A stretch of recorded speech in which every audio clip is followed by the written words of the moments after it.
On your journey through life, you are the hero.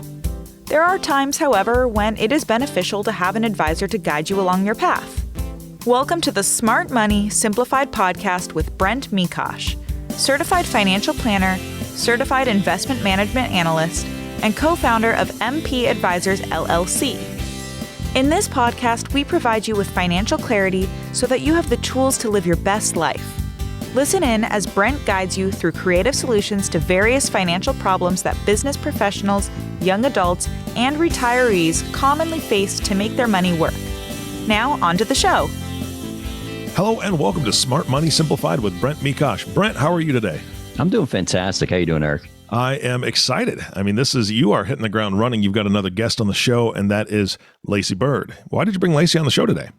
Well, a really good friend of mine who's also in the business, a guy named Brian Sweet up in Minnesota, who's a friend and also a mentor of mine, introduced a group of us to Lacey, actually. And from my standpoint, she really changed the way that I view physical fitness. And I thought that it would be really valuable to bring her on here to talk to the listeners. Yeah, it is fantastic. I know Brian and his office, and they are amazing. So obviously, this is a good referral to you. So Lacey, thank you so much for being on the show today. Yeah, thanks for having me, guys. I'm excited to chat a little bit. Absolutely. So I'm going to start with this is, first of all, Lacey, why should we care about our health? We're supposed to be talking about finances in this podcast. Why does the health matter?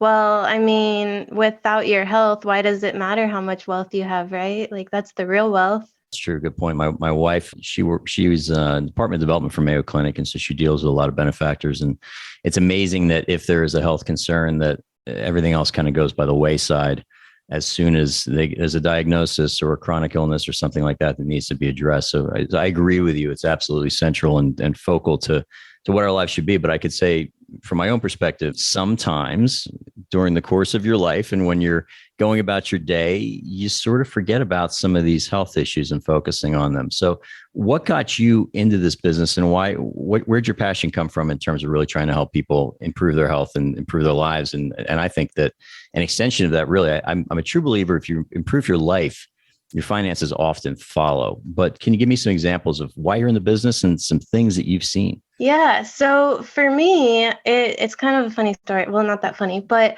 so I actually grew up with a lot of trauma in my childhood. I grew up in and out of foster homes, and I dealt with a lot of abuse and things like that. And it kind of led me down a path. And really early on in life, I saw the power of choices. And I watched the people around me, deal with similar things. And I saw them go to drugs. I saw them go to alcohol. I saw them getting pregnant in high school. And then I saw people on the other end of the spectrum that had this ideal life. They were traveling, they were in amazing shape, they were super healthy. They were literally living an ideal life, in my opinion. And I really just from an early age just observed those people. And, growing up, I was in sports a lot. So I was a very driven person. And for me, it was such a powerful outlet. But even beyond that, in college, I that's when I really started developing the passion and seeing the power of it. Because for me, we talk about health, but really your health is just a byproduct of your daily decisions. Yes, there are chronic illnesses, and 80% of those are actually preventable. So it comes down to your daily habits, but there's also genetic things, right? So you can't say 100% it comes down to your choices, but for the most part, you can have so much control over the quality of your life, right? And even down to like the littlest things of like going on. I mean, we were just in Croatia and we went to this amazing national park called Plitzvice. I don't know if I'm saying it right, but there's 1,000 waterfalls. It's this beautiful, beautiful place. And I was like, man, so many people miss out on these kinds of experiences because they feel like it's miserable to even walk 5 to 10 miles. Like they don't even do that, right? They're just looking for the next bench. They don't even want to get off the couch. And so for me, I really just noticed early on the power of your daily decisions and quality of life. And what it comes down to what you're doing daily. And that's where I kind of found that discipline equals freedom. So many people are chasing freedom. Like, I don't want a boss telling me what to do. I don't want a financial advisor telling me what to spend my money on. I don't want all these limitations and boundaries. But in the end, it really comes down to real freedom comes from that discipline. The freedom to be able to do the things that you want to do comes down to being able to implement it on a daily basis. So for me, I started coaching other people when I was in college. I was 18 years old when I got my first fitness certification, and I just fell in love with it. I fell in love with the mental aspect of it more than the physical aspect. But over the past several years, I've seen so many people's lives transformed because they transform what they're doing on a daily basis. And so I know it's getting a little long-winded, but that's kind of what prompted me into the fitness industry, was just seeing the power of really the discipline that comes from it and how that has an effect on every aspect of your life. One of the things that surprised me as we first began to talk was a lot of really successful people. And I'll throw out, say, Oprah Winfrey, for an example, amazingly successful person, but her weight's been up and down. And I think her fitness has been all over the place. And I think we've all seen people in our lives that have an enormous amount of discipline, an enormous amount of control in certain areas of their life. But why is it, do you think, that health always is, or health or making good fitness choices, good dietary choices, for some really successful people, that's been hard to pin down? That's been hard to get that piece right. And based on the people you've worked with, why do you think that? From what I've seen and from what I've observed in myself, it always, whether it's fitness, whatever the goal is, and this can even come down to high performers in business and finances and relationships and anything, it comes down to your why. And unfortunately, most people have to get to such a rock bottom place before they actually do start taking things seriously and saying, like, man, I really need to make some changes. And there's a lot of people that are lukewarm, where they're like, oh, I know I need to get healthier, but it's not like on my top priority. It's just kind of there. So those are the people that dip their toe in. They get excited at the beginning of the year. They go for a few weeks. They don't have any kind of like long-term strategy.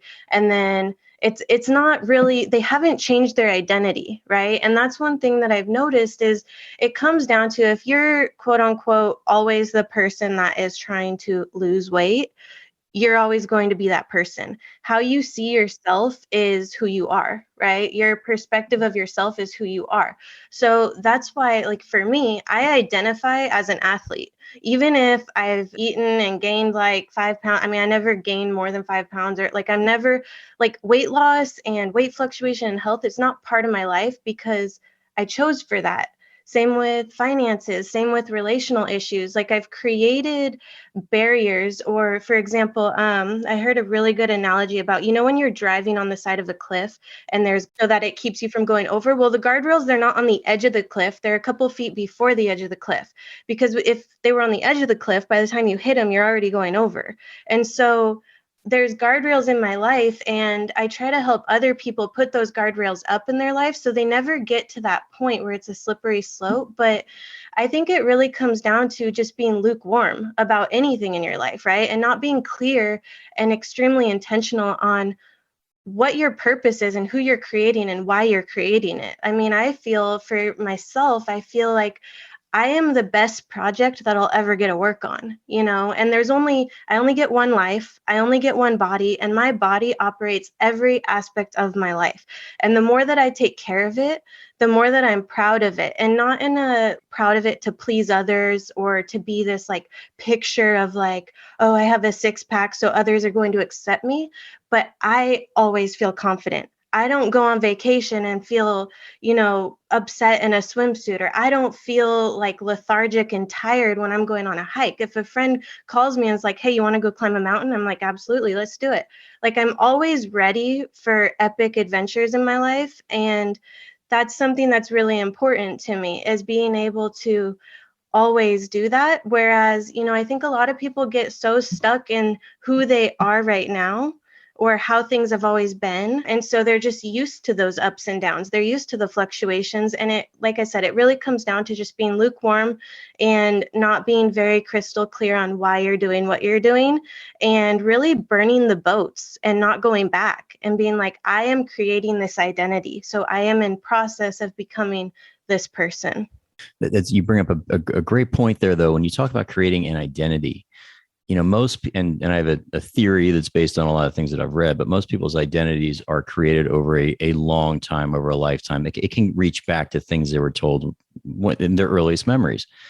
And I think there's a couple of ways to change your identity. One is you very proactively have to do it, and you have to make a lot of small decisions every single day that hopefully support that new identity. The other way is like the Christmas Carol thing, where basically Ebenezer Scrooge gets shown where his life is going if he doesn't make a change, and all of a sudden the next day his identity was changed because the alternative was so horrific that he had to make changes today. But if with people that you're working with that have these strongly framed identities that they've lived with forever, how do you then go about making those changes? Do you try to get those major dramatic shifts in focus, or do you try to chisel away at it a little bit at a time?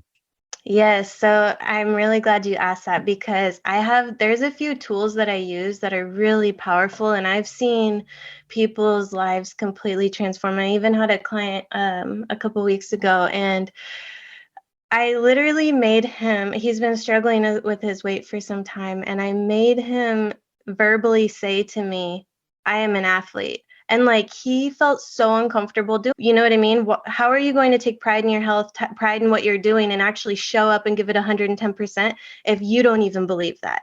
Because Right. our internal dialogue is so powerful. But so one of the biggest things that I do is what happens a lot of the time. So people see this huge mountain in front of them. Okay. So let's talk about, somebody who's trying to, I work with a lot of people who either have chronic pain, injuries, they're on medications, they're trying to really make some serious lifestyle changes. And I use a lot of psychology with that, right? Because I can write out the perfect plan, but if somebody isn't implementing it, it doesn't matter. So a couple of the things that I do. So first of all they see is this huge mountain. And so what do? They put it off tomorrow, because they're just looking at this huge mountain. And I've been involved in a lot of mountain climbing, and I had a mentor several years ago, and he told me, when you're getting ready to climb one of the tallest summits, what you don't do is you don't look at the summit, you don't look at the peak.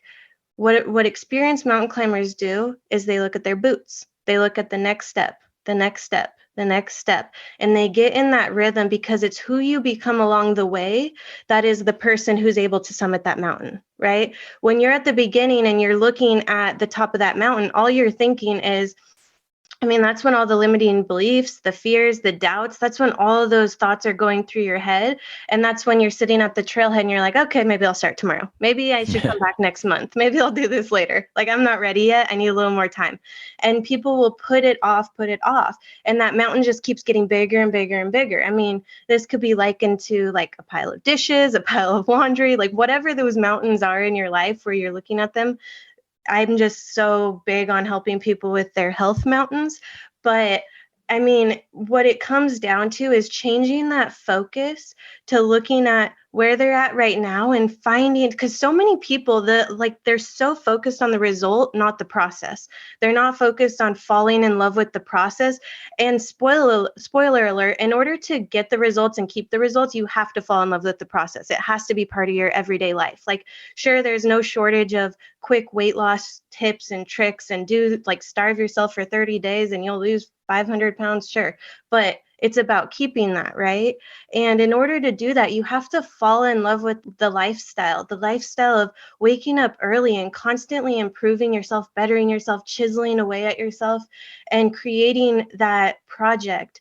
And so what I do is I turn that focus from this like mountaintop to where they're at. So I always start with people really analyzing and assessing where they're actually at, where they're starting from. Because so many people are in such a hurry to just start running away from where they're at. They're trying to like run away from themselves. And because they're so disappointed or so disgusted in where they've gotten or where they're at, that they're like, I don't even want to be here. I don't care where I go, as long as it's not here. And unfortunately, you can't just run away from yourself. Like, you're going to follow you.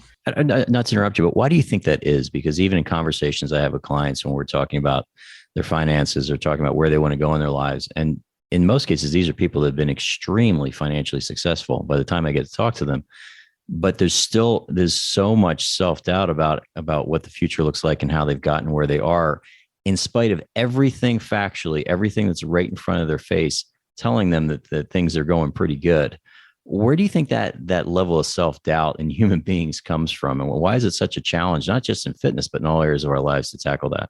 Yeah, I mean, from my experience and what I've seen in people, I feel like it comes down to like just a level of disconnect with themselves and with, wow, I really have accomplished all of this, because they're constantly comparing themselves to other people, or they're constantly comparing themselves to this quote unquote ideal, right? But that ideal is always evolving as you're evolving. So how do you ever reach it? And I think when you're constantly looking at, all right, this is where I'm at, and this is where I started. So man, I've taken 10 big steps forward. Great. What are the next 10 steps? And we like get so caught up in this living in the past and stressing about the future that when are we ever really present and like patting ourselves on the back? Man, I did 3 big things today. I feel really good. What are the 3 big things I'm going to do tomorrow? And like, life is today. Life is right now. Life isn't tomorrow. Everybody's putting it off till tomorrow.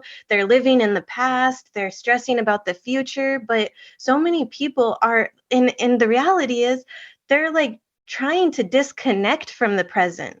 They're using alcohol, they're using food, they're using television, they're using social media, they're using all of these outlets to try and escape the present.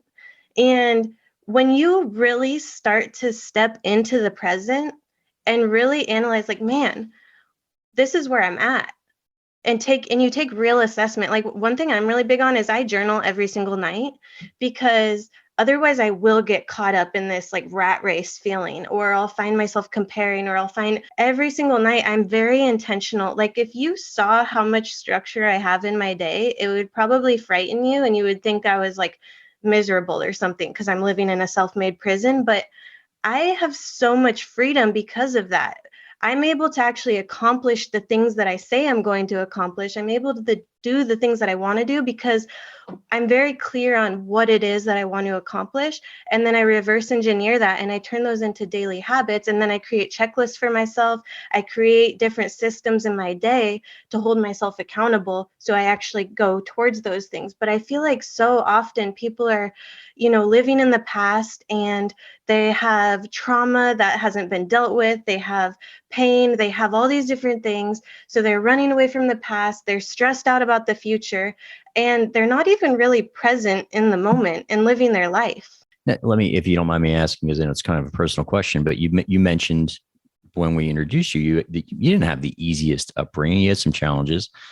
How did that not become part of your identity?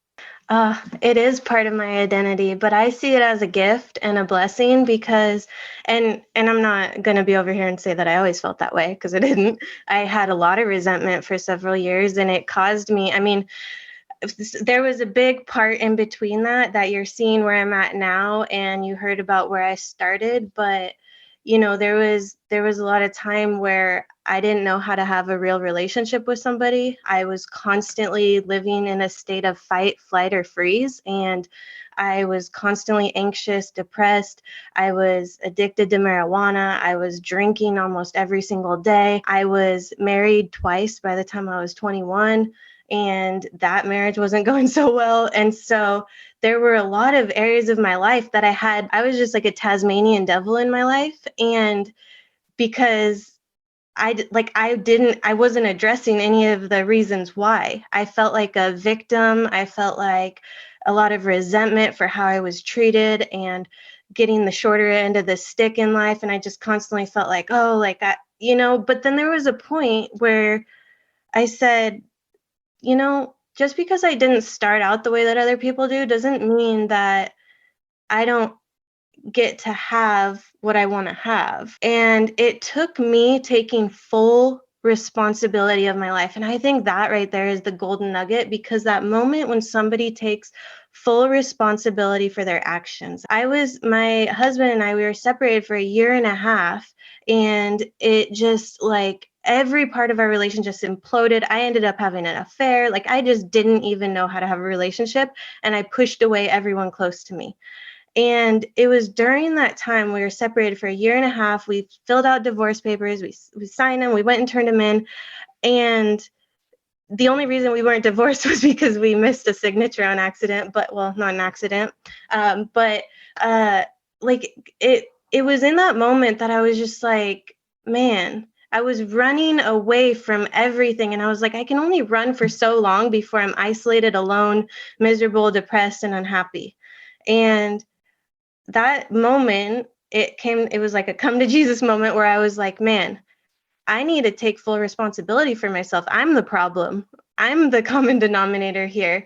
And I think when you do that, it completely changes the game, because that's when anything becomes possible. Like I started saying, because for so long, I was telling myself I wasn't able to have a healthy relationship because of how I was raised, because of the things that happened to me when I was younger.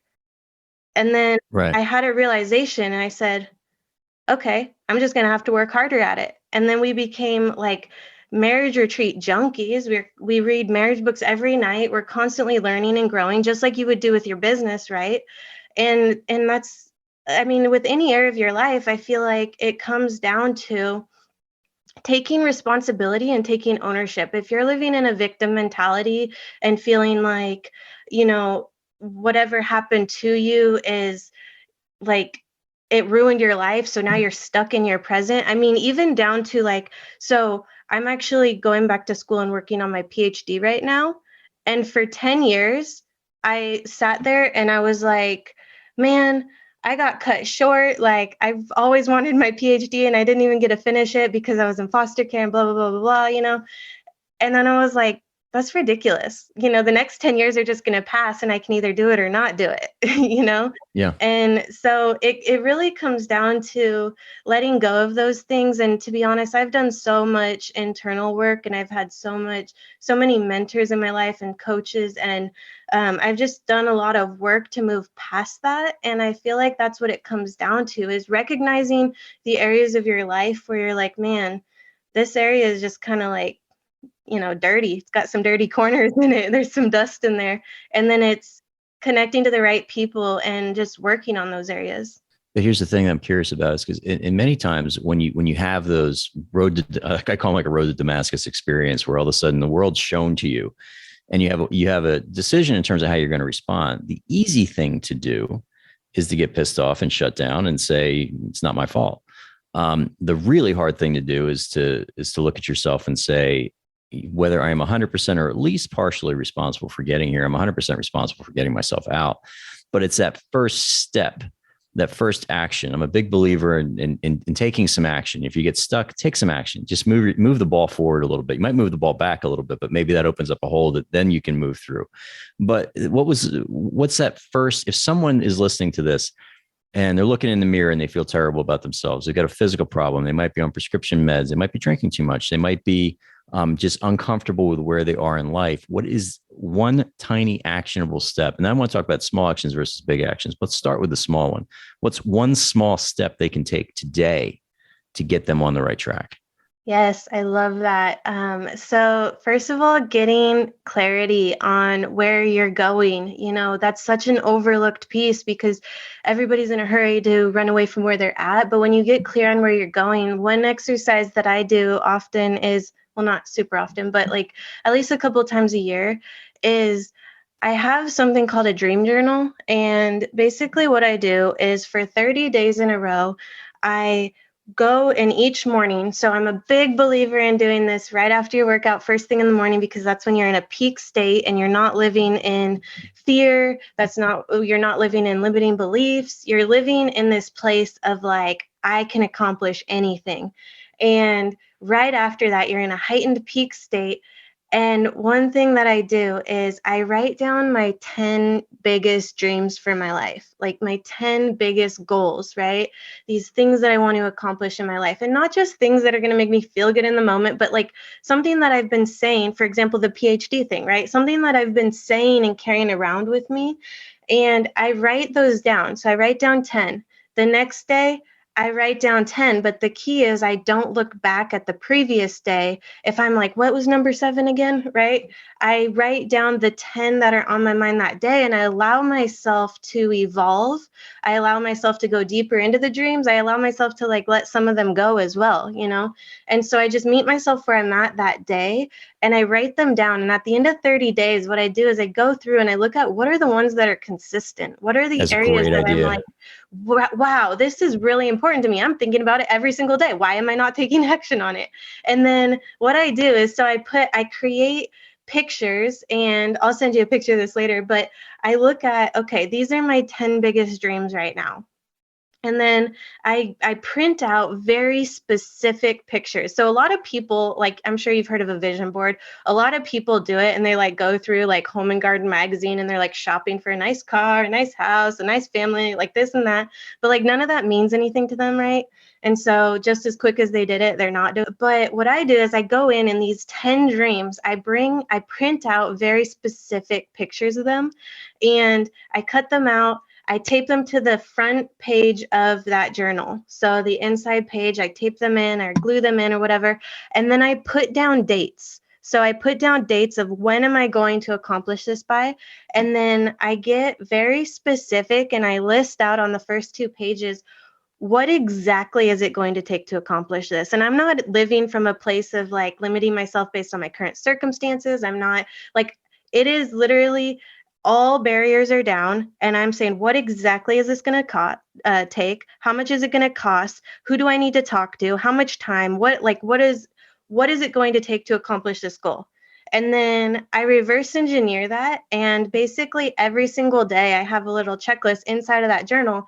And I'm making sure that I'm doing at least 2 to 3 things to move those forward on a daily basis. So that's part of my daily checklist, is working on my dream journal. And I think this is so important because you have to get specific on where you're going so that you can actually be inspired to show up and do the work, right? It can be very uninspiring to be like, okay, I need to go exercise today. Like, why am I even doing this? You know, why would I work harder when I can just go and like zone out when I'm tired? Like, you're not inspired to go anywhere different than you already are.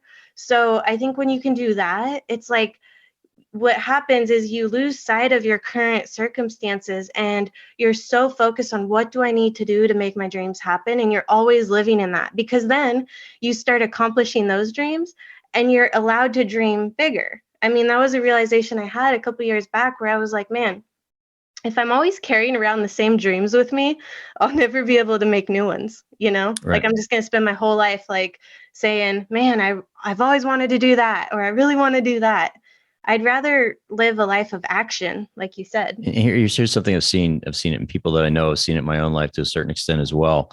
When people start to get momentum, whether it's a financial goal, whether it's a physical goal, whether it's a general life goal, it's the heater and the air conditioner, basically, where, you know, when things get too rough sometimes, or feel like we're on track, you got to turn up the heat. You start moving back to where you think you want to be. But then all of a sudden, sometimes when things get going really, really well, the air conditioning shuts on and people can sabotage themselves.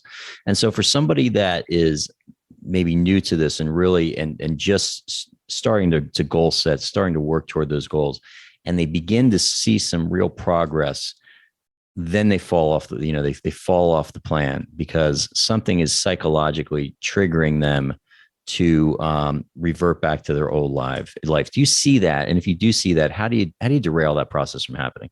That comes back to another tool that I use is, okay, so first of all, creating the daily checklist, right? That takes all the focus away from, because I think a lot of the time when people quote unquote self-sabotage, it's because they doubt themselves that they're going to be able to maintain that goal or actually reach that goal. So they're focused on their boots, they're moving, they're toting along, and then all of a sudden they look up at the summit again, they're like, oh shoot, I think I'm in over my head. Like, what if this is going to take a lot of work to maintain, and I don't know if I can do this, because they're still holding on to that old identity. And I think it really takes that focus on the baby steps. So many people are in such a hurry to just like rush the process and become someone new, become something new, but you really have to take it one step at a time and focus on 1% growth. Because if you're doing that, so it's really easy if and I think the biggest sign that you didn't approach it the right way is when you do fall off, right? Because you're trying to take these massive steps and then all of a sudden you fall down and it's a larger fall. Versus if you're focused on little baby steps every single day, then you barely even know that you're moving, and all of a sudden you look back and you've gone twice as far without even realizing it, because it didn't turn your life upside down. And I think that is really key in making changes with anything in your life, is really just focusing on one day at a time and allowing yourself grace. I'm huge on micro habits, and I'm huge on when I want to implement something into my life, I look at, okay, 5 to 10 to 20-minute habits that I can incorporate on a daily basis versus like exercise, for example. I'm really big on only exercising 30 minutes a day, because I can do that 30 minutes when I'm halfway around the world. I can do that 30 minutes when I'm sailing. I can do that 30 minutes when it's the holidays. I can do that 30 minutes in a hotel room. It doesn't matter. It is part of my daily routine, versus somebody who's like, oh, I need to go have like a super intense workout for 3 hours. And then all of a sudden they only maintain that for like 2 to 3 weeks. Right. And they burn themselves out. They injure themselves. They're like, it doesn't last. And so rather than having that massive fall, instead, it just becomes your new normal, and then you increase the intensity of that 30 minutes, right? And just like with anything in your life, it's those micro habits that you're incorporating into your day. But then in order to implement them, I'm really big on, like I said, creating those visual checklists where every single month I create a checklist for myself, and it's little habits. So I create my morning routine and my daily accomplishments. And those are the things that I want to implement into my day and into my life. And then at the end of the month, I do a review. And if I miss a day of one of the check marks, I'm not hard on myself. I'm not like, oh, you're a failure. But I think when you don't have that visual, because at the end of the month, I can look back and be like, man, I only missed 2 days out of the last 30. Versus I think if you don't have that visual, it can be really easy to be swayed by that roller coaster where you're like, oh my gosh, I missed a day. And now you're, living in shame. And then you start spiraling downwards, and then it just turns into a slippery slope. Right. Versus, man, it's only one day. Like, I have 29 more. And so then I do a review at the end of the month, and really, like, it's amazing how when I focus on the process, I'm really big on process goals, not results. So all of my goals are process based. Like, I'm going to do this, I'm going to incorporate this into my day, I'm going to do this into my routine. And then it's amazing to see the fruit of that when I do my review at the end of the month. And like, man, I just read 8 books. I I did all these things, but I wasn't focused on that. I wasn't focused on like, oh my gosh, I need to read 8 books this month. It was like, okay, if I read for 30 minutes every morning and I do this and I'm not watching TV, like, then I will end up achieving that. And then I fall in love with the process.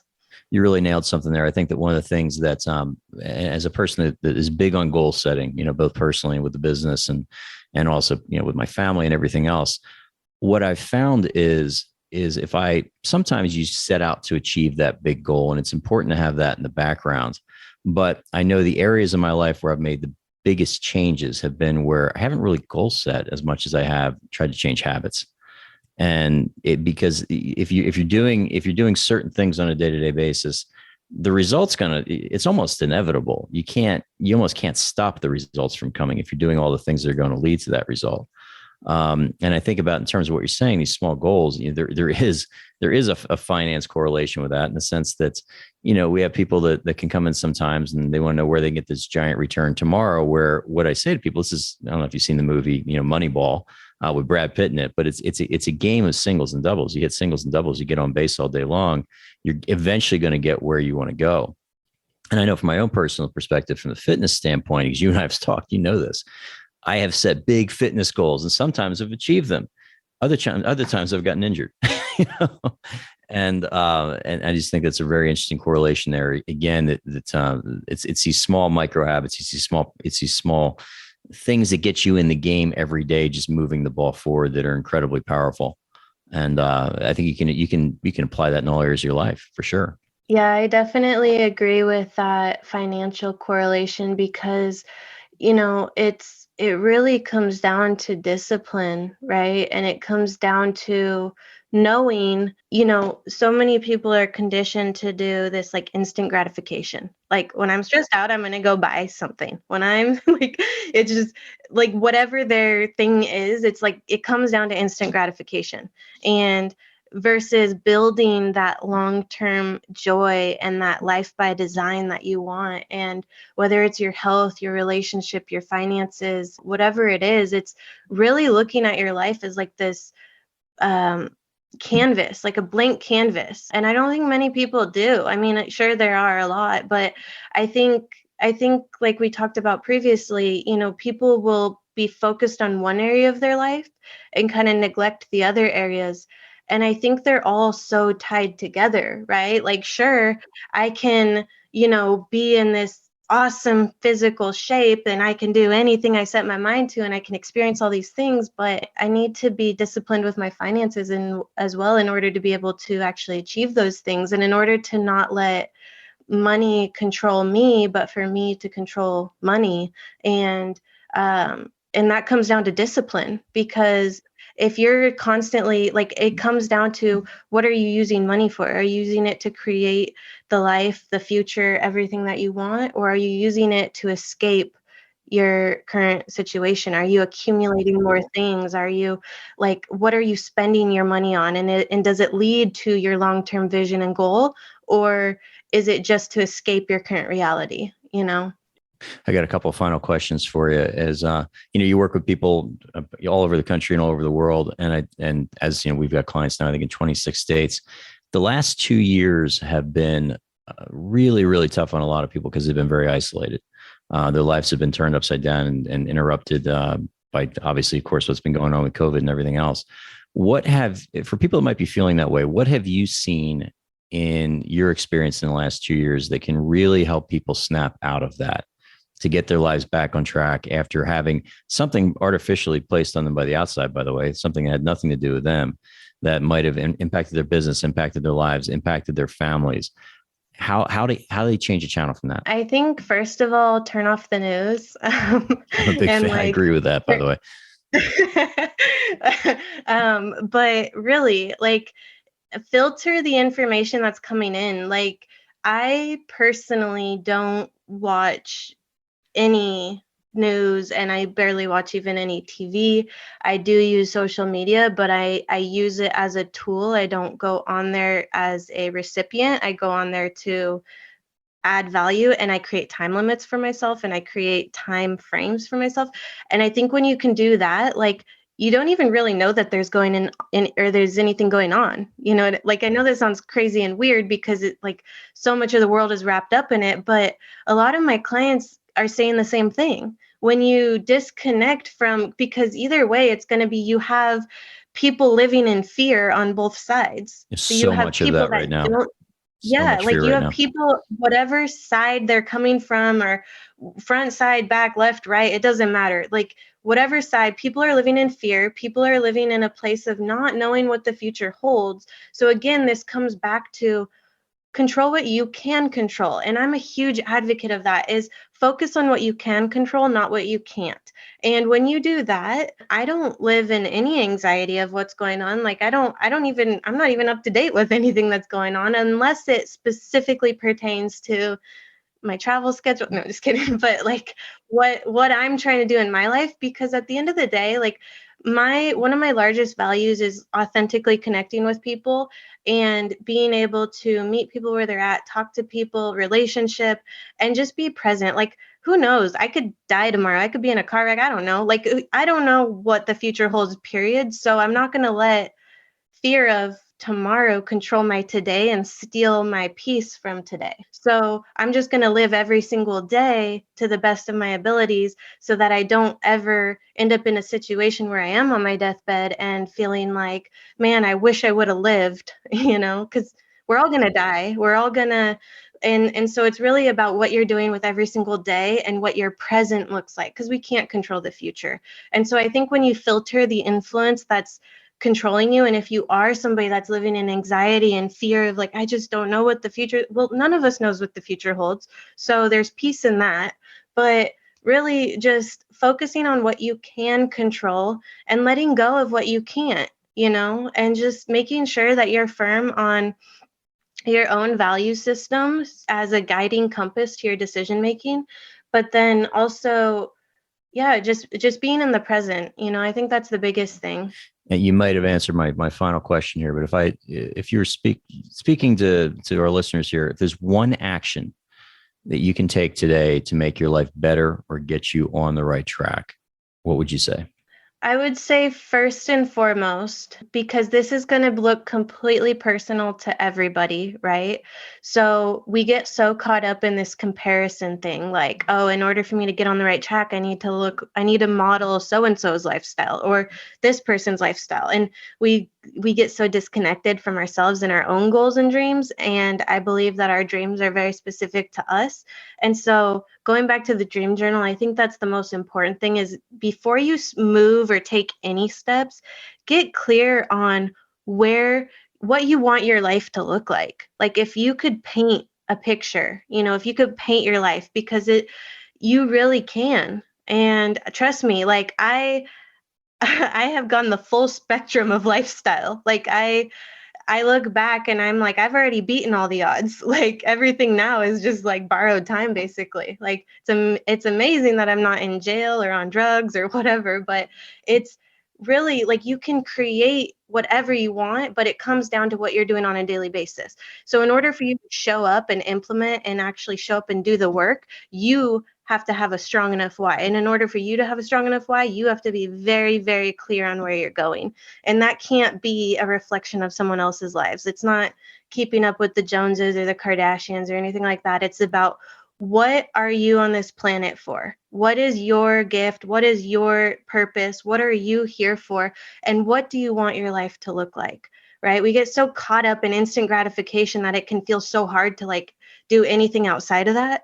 But when you get clear on where you're going, all of a sudden, it's like this path opens up for you to go there. It's fantastic advice. That's actually what I start with clients as well. I said, first, we got to accept reality. We got to look at where we are right now and then get really clear on where we want to go.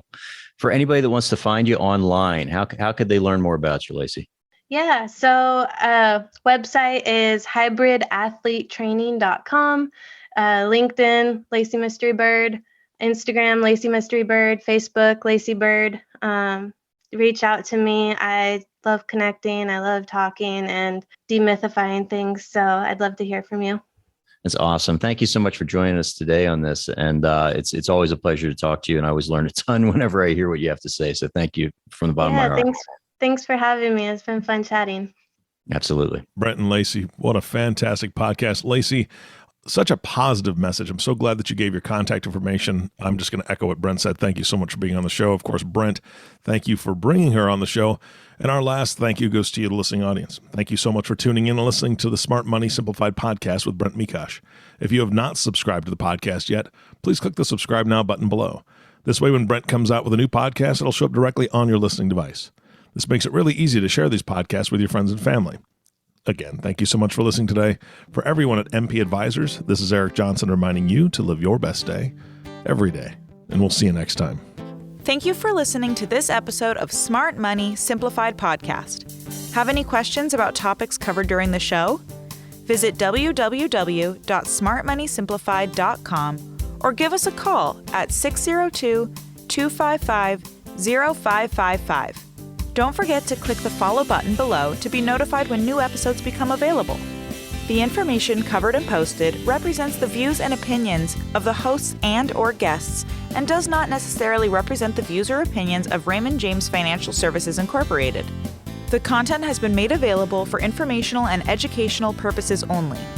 The content is not intended to be a substitute for professional financial advice.